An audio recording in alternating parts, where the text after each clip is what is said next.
What is good, everyone? We are back after the very long, painful, sad 9-day hiatus. EJ, is that how you pronounce hiatus? Hiatus? Yeah, you said it right. Anyway, it doesn't matter. You got one. Yeah, whatever. It doesn't matter how you pronounce it, because on episode 5 of Modality Podcast, we have a very special guest today. And he goes by the name of Kalamight. Now, Kalamight has roots deep into the esports scene. First off, he actually, formerly a competitive player, his journey began very young with the Super Nintendo. He got into PC gaming when Half-Life came out in '98, and mainly played first-person shooters ever since. Kalamight really focuses on Counter-Strike, Day of Defeat, Team Fortress, Wolfenstein, that type of stuff, just to name a few, and especially when COD came out in the PC in 2003.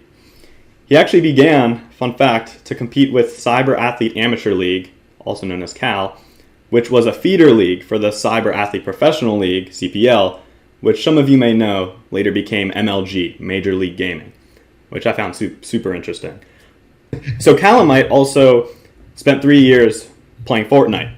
So that's where Kalamight really found his footing within the past few years, was, I would say, the biggest highlight, including qualifying for the final round of the World Cup Qualifiers and performing better than professionals signed to major esports orgs.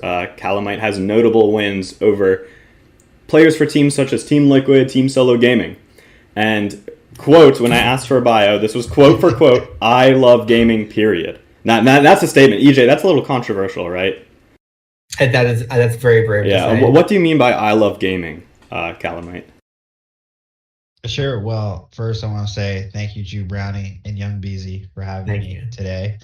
Yeah, I mean, I love gaming. I think gaming as what we know it to be, video games, but in kind of any aspect of life, the gamification of anything could bring so much more fun to anything. But for the purpose of this discussion, video games. I love anything that has to do with video games. Grew up, it's been a part of me. I'm old now. Thank you for admitting my age in that introduction. So, video games have been a part of my life for a very long time, and I feel probably the most fun out of any activity that I do when I'm gaming. When you mention gamification of anything, are you speaking you can make anything competitive, or what did you mean by that when you meant like that's a big passion why you liked gamification? Sure. So I think at the core, video games are an activity that are fun because of the setup and the rules that are associated and the activity itself. You can apply that to anything. Maybe you're sitting at work and there's a trash can and you and some of your coworkers ball up pieces of paper and try to, see who can make it into the trash can. That's a game. And that you can apply that. I think gaming in itself is more than just video games. I think it's a mindset of wanting to have fun while doing an activity, and you need a specific set of rules for that.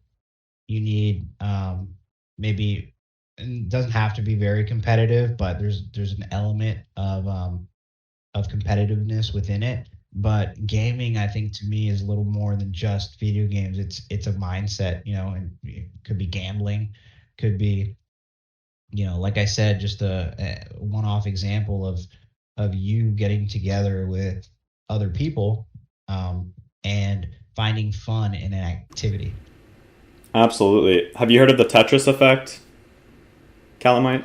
I have not. So the Tetris effect is when you play, it came from Tetris. So this is where the term came from.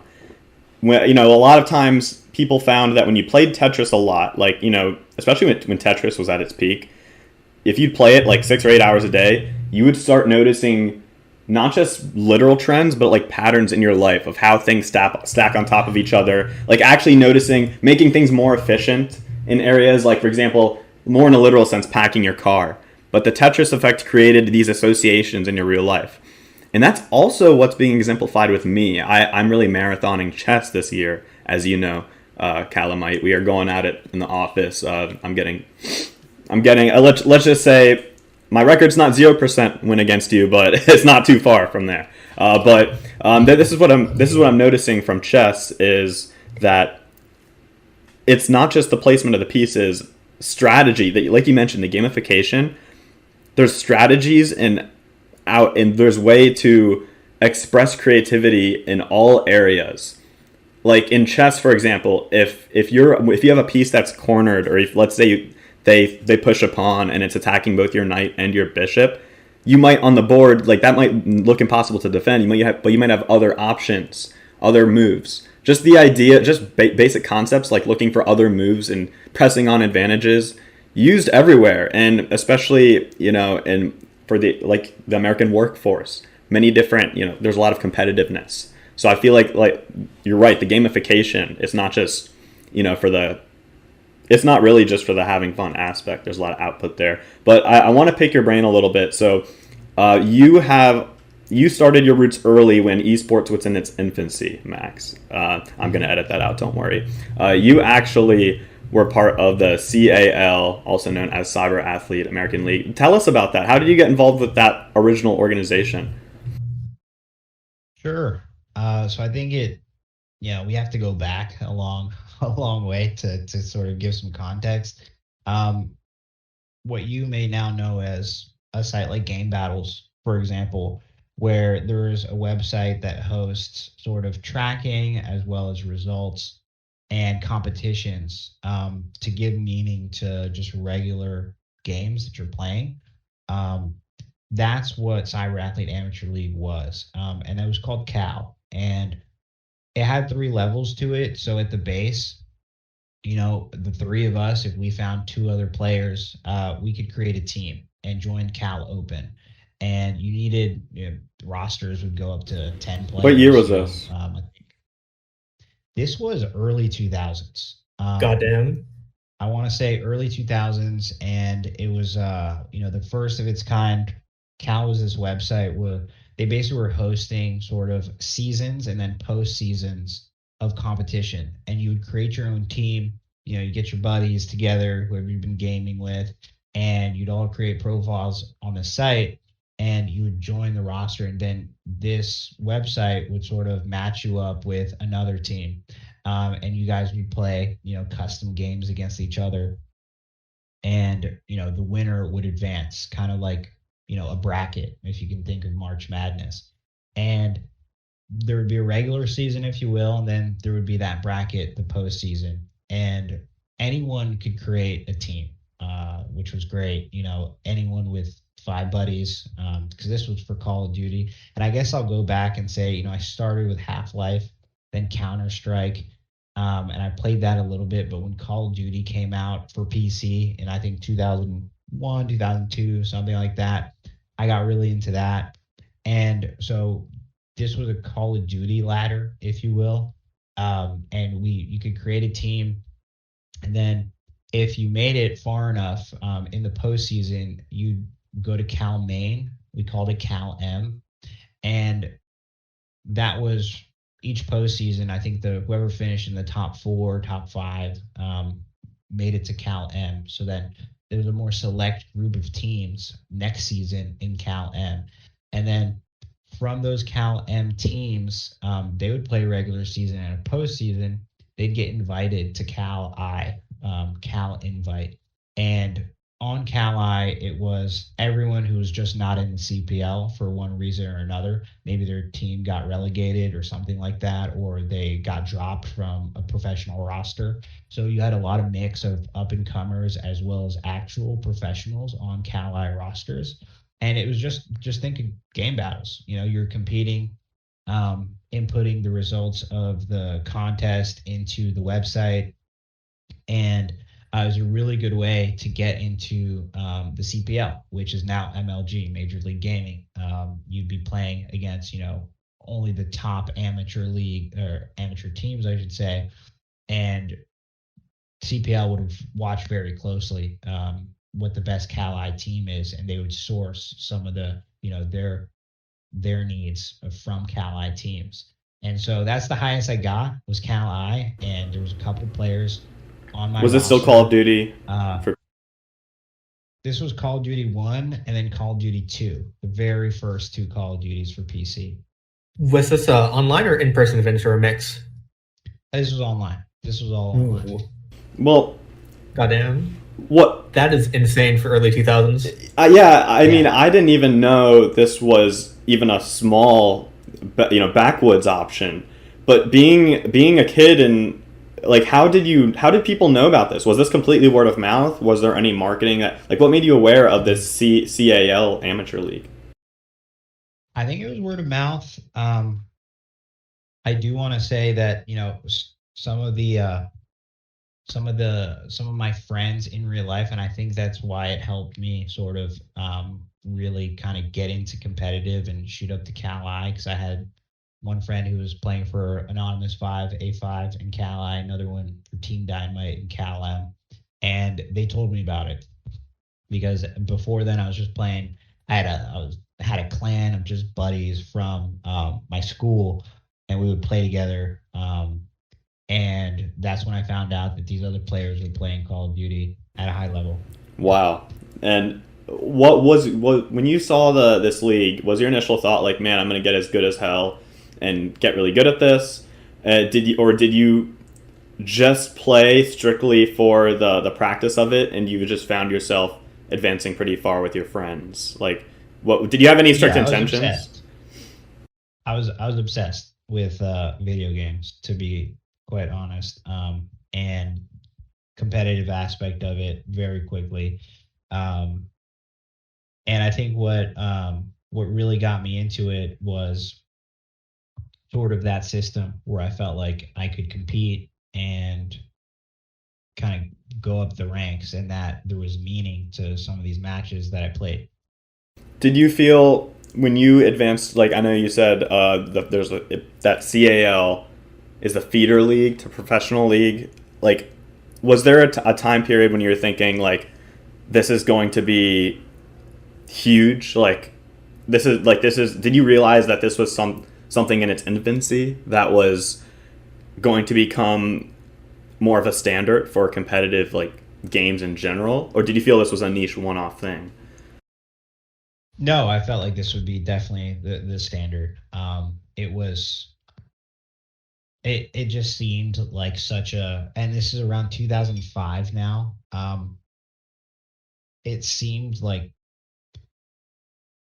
gaming was only going to become more and more structured and more organized. And this was like the first sort of foray into that. Because before you just play video games, you play either single player or multiplayer, online, and that's kind of the end of it. And this was people really getting together and organizing it in a way as soon as, and I think that's why the popularity was so high, was because everybody wanted that. And that's why you see now in so many games that come out nowadays, everyone has some kind of rank system, some kind of league system, some kind of way to play competitively and achieve maybe different badges or icons or levels.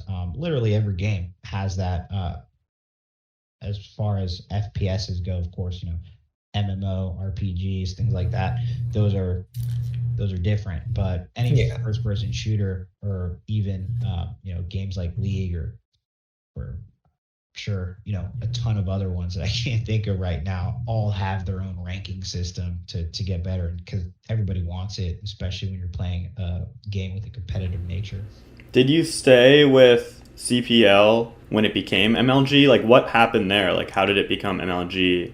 Anything happened there internally? No, for the record, I was never in CPL. Right, it was a feeder league. I played with, there was two players on my team. One was India House, the other one was 40 Ounce from Fragfest, that were pro players. And so a lot of the players I was playing against were basically just like either on their way to the CPL or had just been dropped from a roster or something, and they're looking to get picked back up. So it was very competitive, but that was a really pivotal time for me, 2006, 2007, because those were my last years of high school, and I just sort of had other responsibilities that I had to get to. You kind of made a payoff decision, especially then. I mean, that it was obviously statistically the right choice. There is no right or wrong choice, but that I mean, let's be honest. Even now, really making any time sacrifice into practicing competitive games, even now, is very. You're still like 5% chance of getting compared to everyone who tries get 5% chance of like getting signed, right? Like even in like Smash Brothers right now, Smash Ultimate. There's already not a lot of money in that scene because Nintendo doesn't really support the scene that much. So it's entirely crowd funded in terms of funding and marketing and sponsorships. However, many people still attempt to create their brand and like get signed. So that's definitely pretty interesting because I was going to ask you, where were you from then until when you picked up Fortnite again, or when you picked up Fortnite and became a little more invested in that? Sure. So, went to college, didn't play at all while I was there. I mean, I just didn't even have the right machine to play. And then when I came home, didn't I wanted to play, but I felt like my focus had to be on starting sort of my career. And, back in 2007, 2008, 2009, I mean, even the pros were making peanuts. Nobody was making money. Oh, yeah. So to me, I just had such an opportunity to, with my sort of my upbringing to do to get into a profession where I know I could be successful and was relatively safe. And esports at that time it just wasn't there. And you might be able to, even the most popular people. I remember this guy, Nightfall. He played for Pandemic. He was a pro. Everybody knew who he was. People would copy his name and try to act like they're him. And the guy was making absolutely nothing. So it just wasn't ready yet. And I felt like, by the time that if I really invested myself in that, I just wouldn't see any returns. The industry just wouldn't even be there for at least like 15 years. And what sparked your interest in Fortnite and getting back into that? So I remember I was watching, I think it was on YouTube. I was watching Call of Duty, the Call of Duty tournament, and just in the recommendations, I saw sort of a stream for what I didn't know, but it was Fortnite, and I just clicked on it, and immediately I just saw people building. I was like, "What the hell's going on?" When was this? Was this like during Was this when it just was getting popular, or was this? It's like a stream on YouTube? This was the stream on YouTube. Holy shit. And this was Chapter 1, Season 1 of Fortnite. So it literally just started.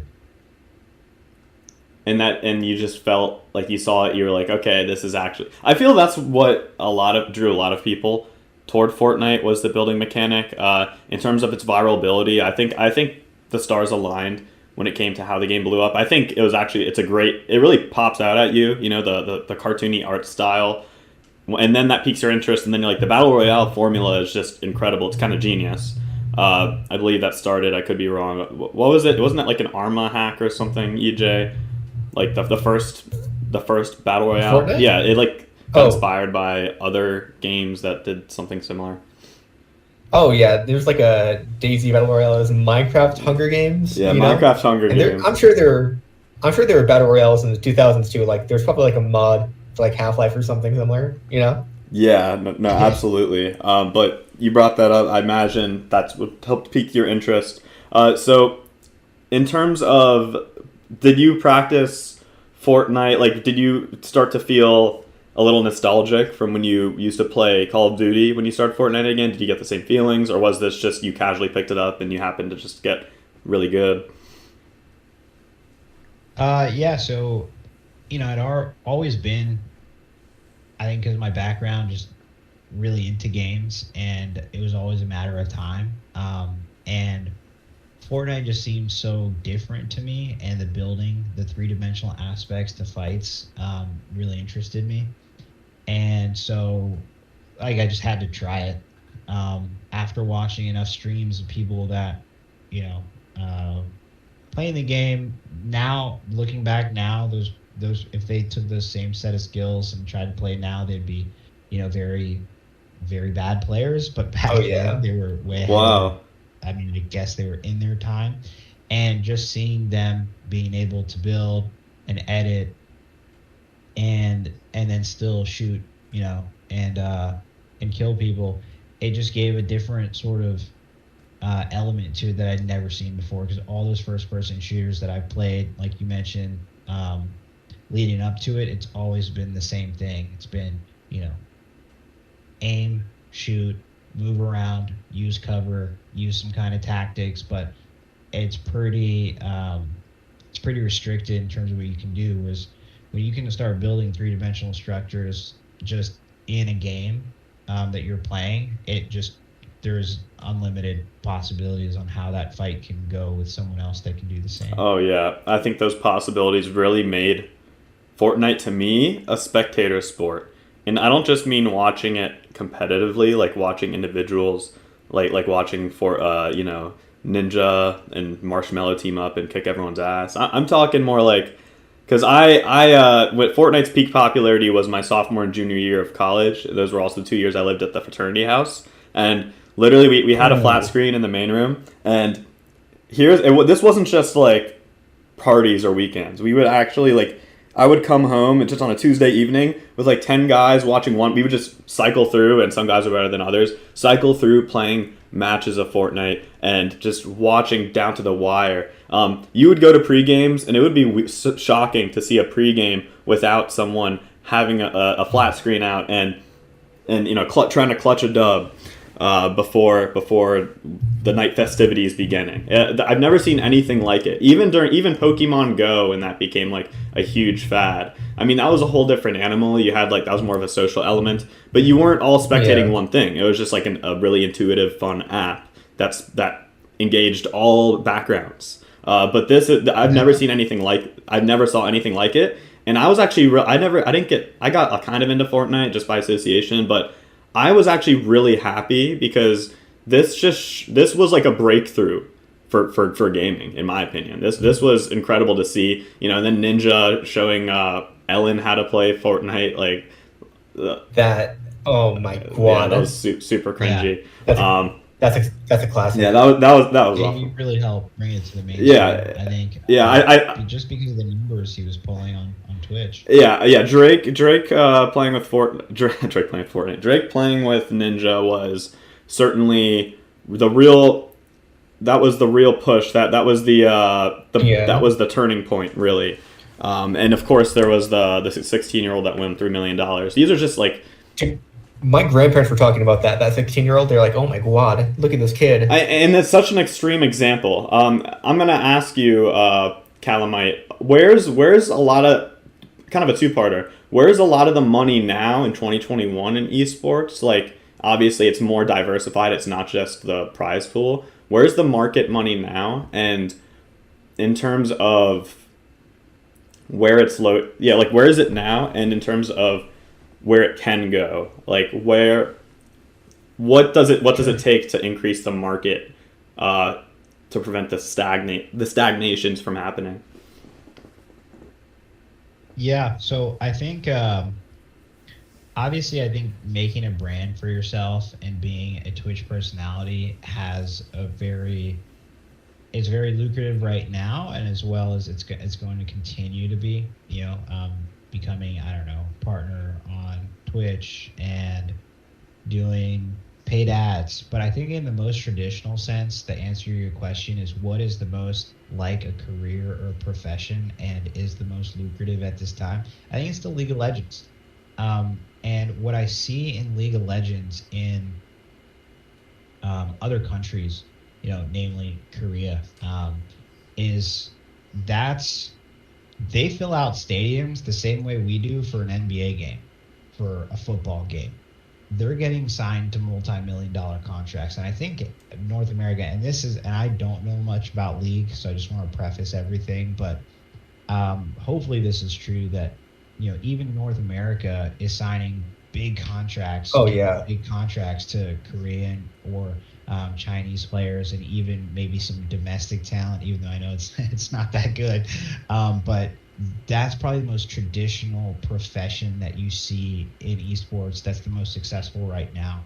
And that's what I really hope, and what I think sort of is going to happen in North America is that, sooner, hopefully, rather than later, there will be, a lot of TV coverage, arenas, and, leagues and contracts being handed out that are representative of the revenue that esport is making, like in Korea right now. I mean, they're literally getting multi-million-dollar contracts and selling out arenas as if, they're Michael Jordan, which they are in their respective sport. I was flipping channels. Well, I don't have cable because it's 2021. But I did have a free trial for Sling. If you don't know what Sling is, it's like cable. You can select certain cable TV stations. I just did it to catch the new Rick and Morty's, but then I got charged $40, so I canceled it. Anyway, so EJ, so I was flipping through channels and it went through the ESPN ones, and then one of them was Rocket League. And this was like dead ass TV, and I was like, okay, they're just showing Rocket League. To be fair, Rocket League's fun as shit. Like, you don't have to be into gaming. Holy shit, that's a car hitting a soccer ball. That's 2 times the size of the car. That's awesome.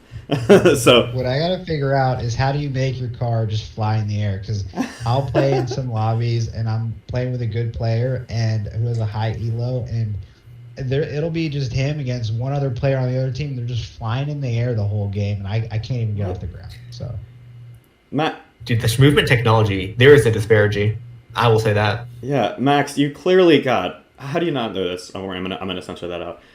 Kalamight, you clearly don't understand physics. Okay, obviously you tilt your car into the air and then you hold down the rocket boost. It's just like real life. You hold down the rocket boosters. Okay, okay. and it. Yeah. That shows you how much Rocket League. Yeah, God, and that's just kind of insulting. You would come on this podcast not know Rocket League physics, kind of disrespectful. So, and you don't have to cut this out. I will say, so when I decided to start playing Fortnite, when I had seen it in that recommended tab, I didn't have a rig at that time. I didn't have a PC. So what I started doing is going to this Korean gaming cafe in K-Town, they call it, which is, in Virginia. Not going to give any location or specifics. To not dox the place, but and the only time that I played Rocket League is because Fortnite servers were down, and I was out there already at a gaming cafe. So I just decided, I'm not going to just go home just because I can't play Fortnite, and so I paid the $25, I think it was, to play Rocket League, and I played several games until the servers were back up.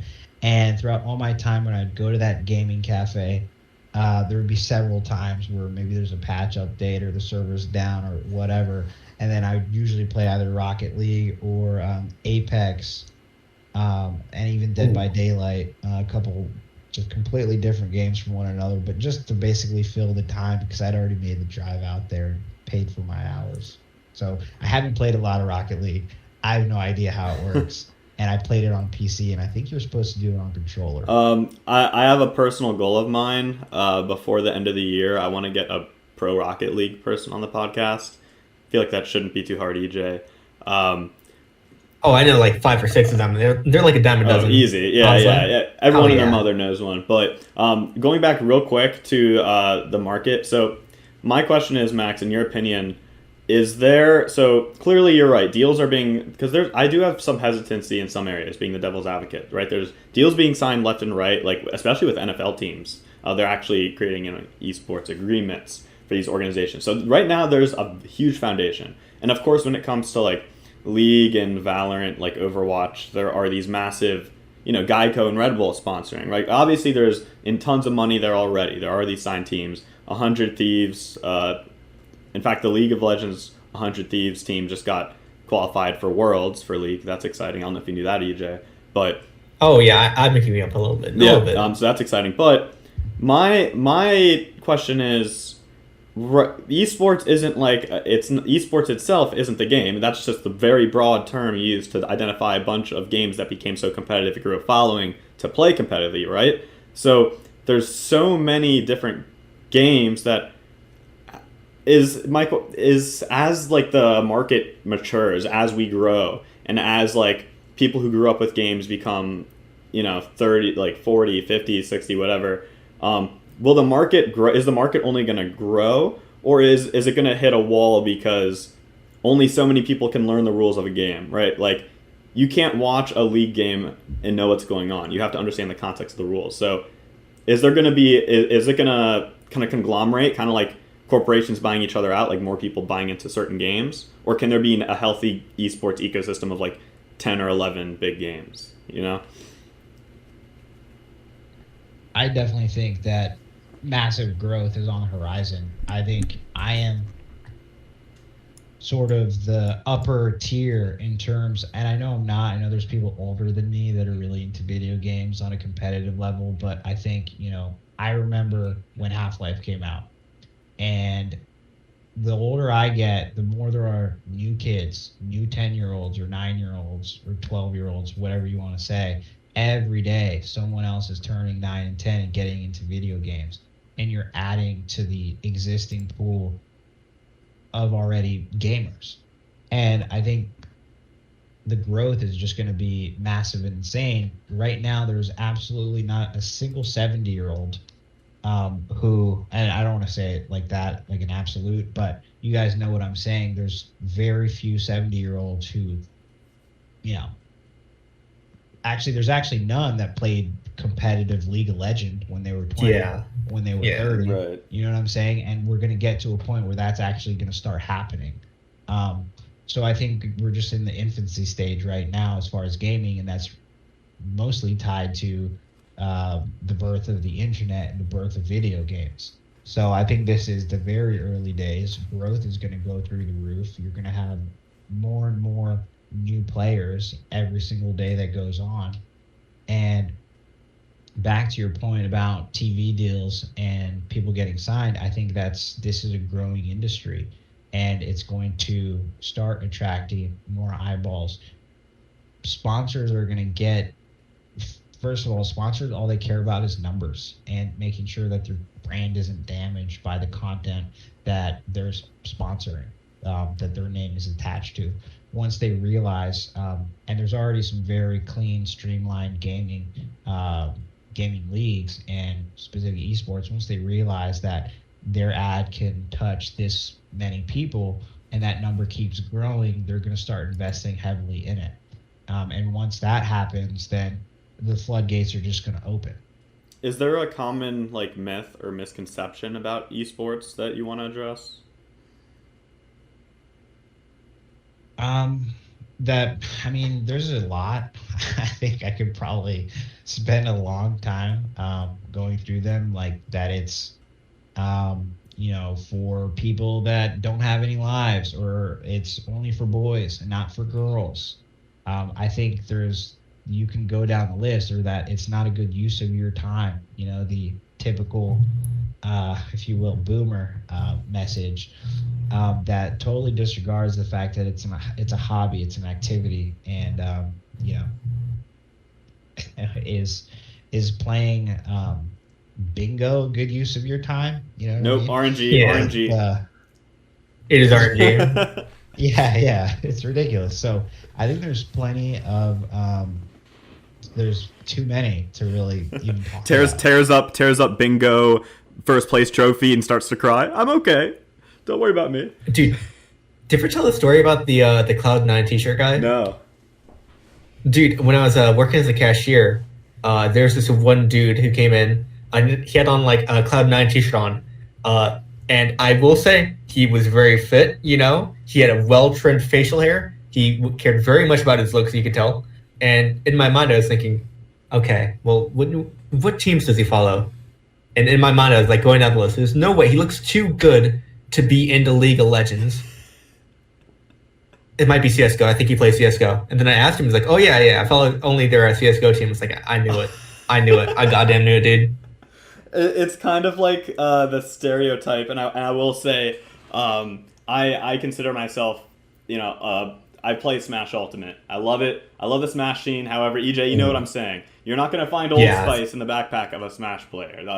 absolutely I not. can't believe that turned out to be relatively true of a stereotype of Smash players not smelling good. I will say, I think because most games are online, it's the close proximity of you have to play local with Smash. And of course, Oh yeah. the younger audience as well, those factors, whatever. But that's definitely there. But I'm listing that because that's the one exception. And like that Chad Cloud9 guy, there's in reality, we talked about this on the first episode, Kalamight, but I think a majority of people, especially our age, are very like I call them closet gamers because since there's a lack of culture and lack of acceptance of regular habit of playing competitive games, that creates kind of not hiding it, but also not bringing it up and labeling yourself as a quote unquote gamer, right? Like I can think of some people that like even before like my current job, because some people at my current job like they come to work and they're like, yeah, I'm not a gamer. I've had a discussion with a person. They're like, yeah, I'm not a gamer. Then they go home and play like COD every night or a different game. But it's that idea. So, in your opinion, Calamite, outside just based on being in the weeds and being really playing competitively regularly, what would have to change about the industry to change perception? Because changing perception, I think, is important to gain a market, especially those that want to make money in the industry, like working, like even just working as like a marketing job for like these esports orgs. What would have to change to make this a common industry to work for? I think that's a very loaded question. But I would say that it needs more visibility and broad acceptance throughout each demographic. It's been typically reserved for stereotypes surrounding nerds or people that, aren't good at social interactions. I guess that's the same thing. And typically men, and young men, like boys. And I think this would need to start at the point where there's different demographics, every single demographic that is involved to some degree, and you have to get broad acceptance from each demographic. Once that starts, I think a lot of those negative connotations around like, being a gamer right now, what does that translate to? Oh, like I'm a male nerd. Some people might say even more derogatory things about that. And feel free to cut this out because I don't know if this word is. I actually don't know how strong of a word this is, but the perception is like sometimes like you're an incel, Yeah. And that applies to only a very specific demographic. We've said worse. It's like it's a boy, it's or a man. It's not like a girl. It's not like a father or a mother or a grandparent, And to get those negative connotations out, I think you need broad acceptance from each demographic, and that starts with visibility and awareness. Visibility. Yep, that's the key word here. I did have a question I wanted to ask in terms of what are important qualities of someone who's great versus someone who's good in a shooter like FPS, like Fortnite. So I imagine you still play a good amount of Fortnite. Is that correct?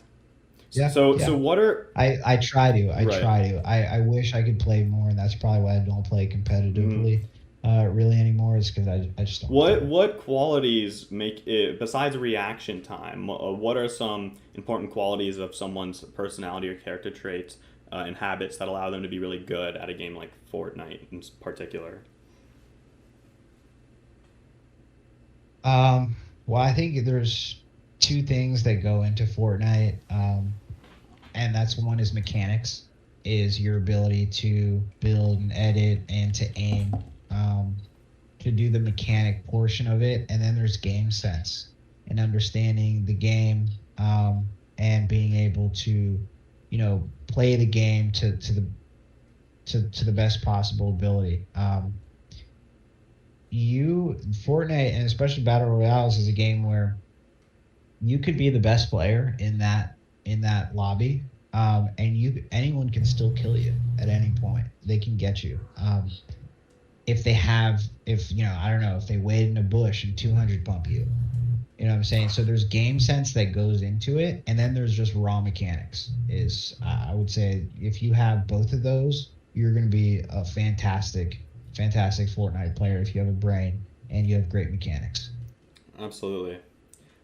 That's actually applies to, I know, many games I've played.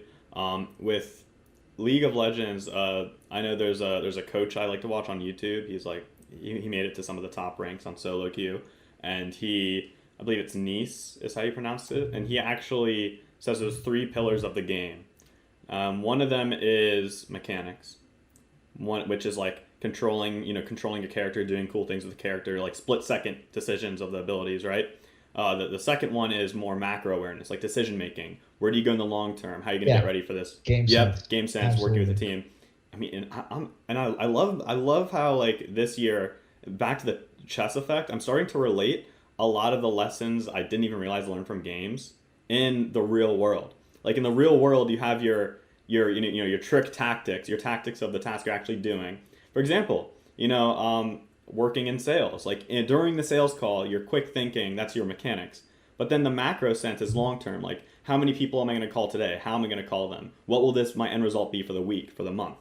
And then there's the third one, which is your mindset, your mental, how you perceive things life throws at you. Are you going, feeling helpless versus creating solutions from an experience, and really just the health of your brain, how you tackle things. So that in itself is a third one, especially because if you think of it, Kalamight, let's say you play, I'll use like Fortnite as an example, right? So like, let's say you get top 10, like 60% of your games. Let's say you consider that a metric of success for this example. Let's say like 60% of your games you get top 10. But you lose 4 games in a row, but you play 100 games a month, okay? So in that sample size, you could win a majority of your games or get top 10, but you're still going to be, in that string of 4 losses, that's going to feel awful. You're going to be in a horrible mood. You're going to want to rage quit. You're going to doubt yourself after those 4 losses, even though in the macro sense, you still have a high win rate, right? So really having a broad term perspective, it's definitely what I've seen is invaluable. Now, I want to ask really your advice for anyone aspiring or who's not sure. They feel they're pretty good at a game, and they right now in 2021, the market's changing. If someone is really considering getting really good and at least getting involved with the esports, even if it's not competitive, what questions should they ask themselves to see if this is really worth going full send on becoming a pro? I mean, as cheesy as it sounds, I think you have to go with sort of the traditional, like, if you love what you do, you'll never work a day in your life or something like that. You got to have that level of passion for it, especially if they want to go competitive, because that starts to become like a job, and it could suck the fun out of it. So I think if you approach it with sort of a great passion that's just unwavering, no matter what it is you're doing in the game, you still love the fact that you're in that game and you're playing that game, then I'd say go for it. If you're just kind of good at it and you like it all right, but sometimes you just don't feel like gaming and you don't want to game for extended period of time, then I don't think you should do it. That's where I would say, use it sparingly for entertainment as a hobby, but don't pursue it aggressively. Yeah, I mean, you look at streamers all the time on Twitch, and you ask them, a lot of people that, like, let's say they blow up from a YouTube video or they get big, once they have to kind of stream every day to support their family and put food on the table, it starts to not be that fun anymore for those people. And then they start to question myself, did I love this in the first place, or did I love that I can just do it as a hobby? You know? Yeah, you got to be able to, like, would you still be doing it whether you're making money off it or not, whether you have 0 viewers or 10,000? You should be able to answer those questions and say, yes, like I'd still be playing, I'd just still be playing this game or another just because I love games so much. Absolutely. Well, Kalamight, I believe it's been a great conversation having you on and hearing your experience. But I will say we're about to put you on blast now, all right? Because we got the lightning round here, baby. All right? That's true. Lightning round. We're not holding back punches, okay? We're not just doing a hook jab punch, all right? We're taking out the big guns, all right? We're going full send. And EJ's gonna start off with an amazing question, okay? Here we go. EJ, you start. That's true. Okay. So let's say, you're single again.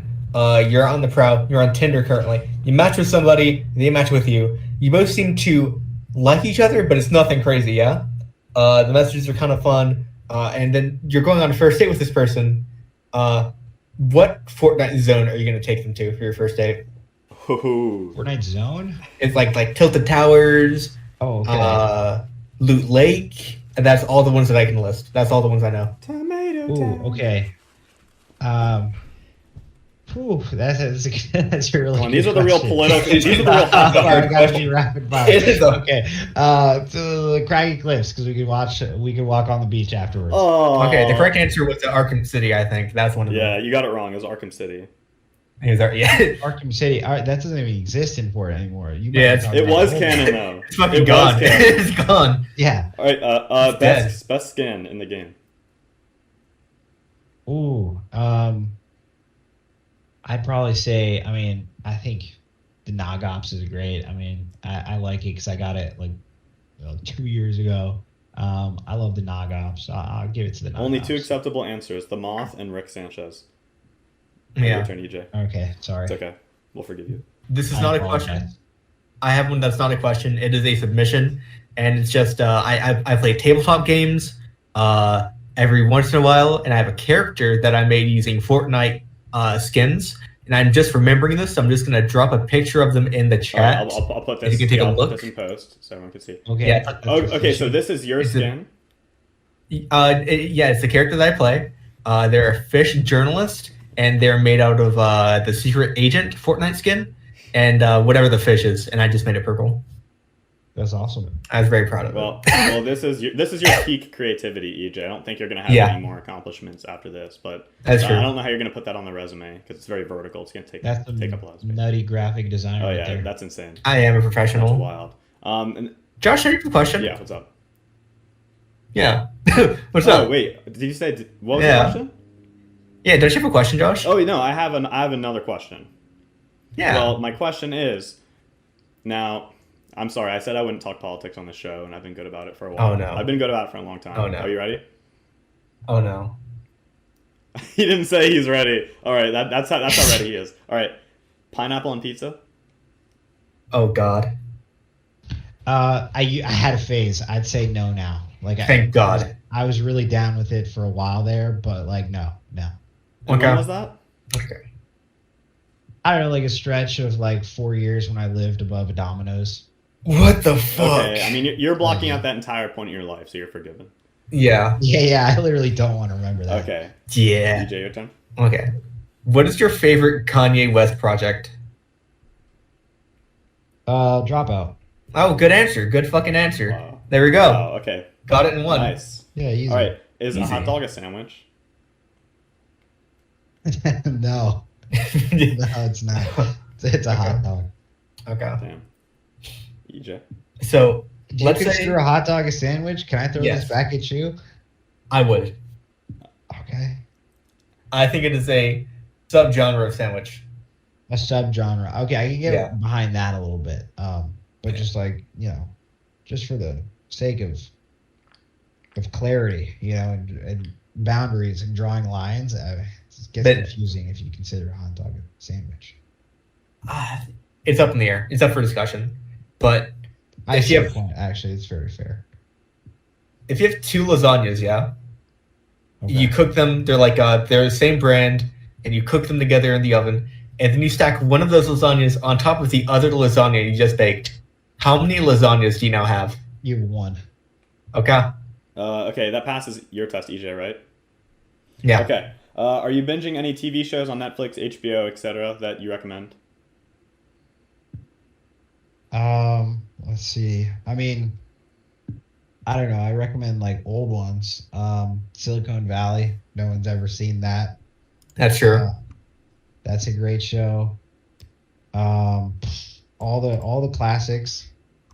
The Last Kingdom. Not talked about a lot. That's kind of everyone knows Game of Thrones, right? And we love Game of Thrones, except the last season that was trash. We can all agree.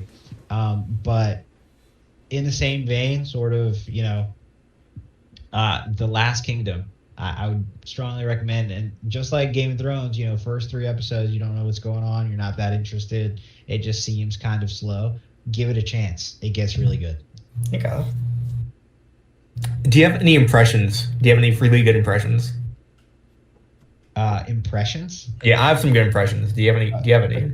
I mean, what No, Max, you first. You first. Yeah, you have to do yours first, and I'll do mine. Okay, I mean, I can It's try. gonna be not crazy at all. I'm ready. It's not at all. We might have to cut this. I am.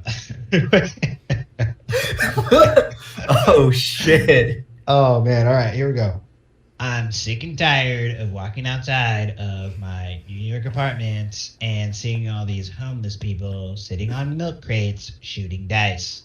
I am bigly concerned.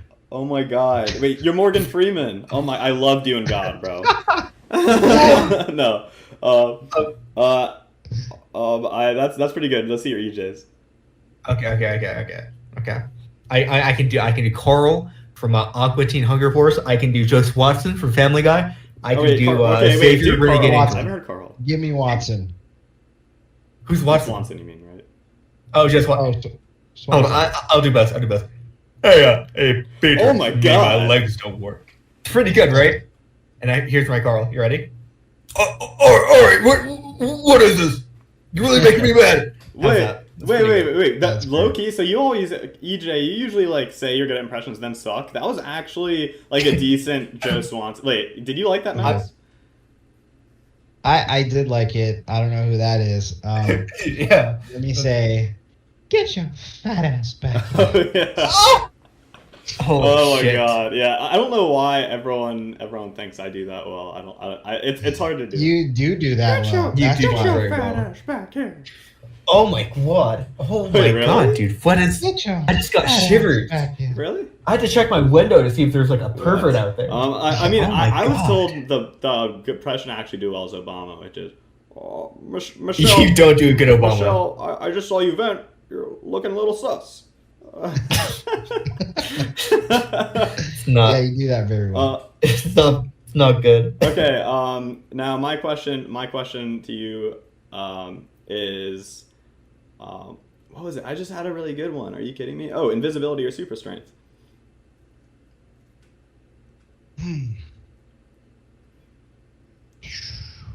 That's tough. That's Yeah. a really good question. I feel like invisibility versus anything else and super strength versus anything else, I'd have a strong take. But them against each other, I'd probably take super strength. Because invisibility, you're just going to go down the path of just creepy things. If you choose that. That was a big topic in episode 3. I don't want to be that person that's just going invisible and spying on people, which is honestly the number one thing that you'd gain from invisibility. So I just don't want to. Yeah, EJ, you're creepy, EJ. No. Yeah. No, shut up. Also, no. you said the only benefit you could think of from episode 3 was sneaking into my house and switching toothbrushes. Wow, what a payoff! Yeah. Wow. It'd be very funny. It would be very funny. I mean, it'd be awesome for like, for a little bit. Do you Yeah. have one more Be like, question, I'm EJ? creepy. I mean, do you want one? We're coming up on time here, but I have a banger for you. So, you didn't talk much about it, Kalamight, but you said you grew up playing chess. Oh, you said your grandfather taught you, right? Mm-hmm. So Yeah. best chess piece, or rank all the chess pieces, not in terms of value, but like in terms of hypeness. In terms of hypeness, Just chess tier list. all right, king, most hype. You don't want to lose that. Yeah, you don't want to lose that. You don't Gotta want to have lose that. That's number one. That's a keeper. And honestly, there's nothing in chess more baller than like eating a piece with your king. That is baller. It's got to That's be true. king number one. Alpha. And then queen number two, and then bishop. Really? Or no, sorry, not bishop. Then rook. And Wow. then, because that can just go across the board. And then I'm gonna go pawn. And then I like pawn because those can transform into any other piece. You have the most of them, and they actually dictate the rest of the flow of the game, and can actually create a ton of problems for a ton of pieces. And they're very, kind of not highly thought of. So I go pawn and then bishop and then knight. You hate the knight, huh? Yeah, I kind of do. Wow. Oh my god. I mean, Hello, everyone. all it does is cuck people. That's true. It's I don't know. I don't like it. I think it doesn't secure anything. It's just sort of it's too versatile. Yeah. Yeah. My question is, have you heard of Emil Joseph Dimer? Or have you heard about the infamous? Dimer sounds familiar. Have you heard about the infamous pawn pushing game? So he's like this ex-Nazi in Germany, and then he grew old and just retired to become a chess master. And apparently, I'm gonna send you the link. Opening is named after him? Huh? Dimer. I Diemer. So he was a German chess master. He actually had a 17 consecutive pawn push game. He was insane. Oh yeah. That's this mentally guy. insane. He definitely has an opening or a gambit named after him. I've definitely seen that name before. Diagnosed sociopath, dude. That's psychotic. Absolutely psychotic. That's the only true esport is playing 17 pawn pushes in a row. To be honest, it was super fun having you, Kalamight. Do you have any way you want people to follow you or stay up to date? I know you're kind of semi anonymous right now, but do you have any outlet? Yeah. Hell yeah. Twitch.tv/Kalamight. KALAMIGHT. At the real Kalamight on Twitter. Not the real Kalamight. The real one, dude. At the real one, because honestly, someone took Kalamight. Wow, which is crazy, wow, 'cause I can't remember fanboys, his name. I literally- fanboys. You can't find it anywhere. And then I grabbed it on Twitch. I grabbed it on Valorant. I grabbed it on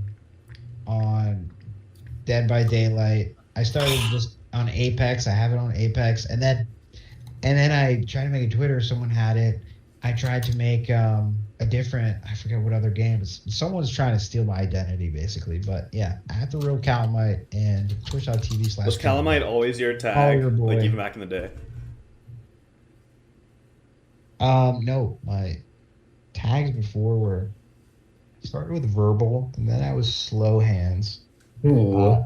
That's slow hands is the gamer tag that I used in Cal M and Cal I. That was probably the peak of my competitive career, which wasn't that high. It was like 15 years ago, but it was slow hands for the most part. Well, it was Classic. awesome to pick your brain, and hopefully someday soon we'll have you back on. And I'd love to come back. I definitely want to analyze some of those Fortnite clips and really understand the high IQ plays, because apparently I'm trash at that game because I was not building castles in 2 seconds. So You gotta practice. That's all it is. I gotta figure some things out. Dog water, no one come, dude. Exactly. All right, it's been real. We'll let you get back to it. And thanks for tuning in, guys, to episode 5 of Modality. We'll catch you next time. Yeah, guys. Thanks for having me on. Anytime, dude. Later. Peace out. Yeah. Modality.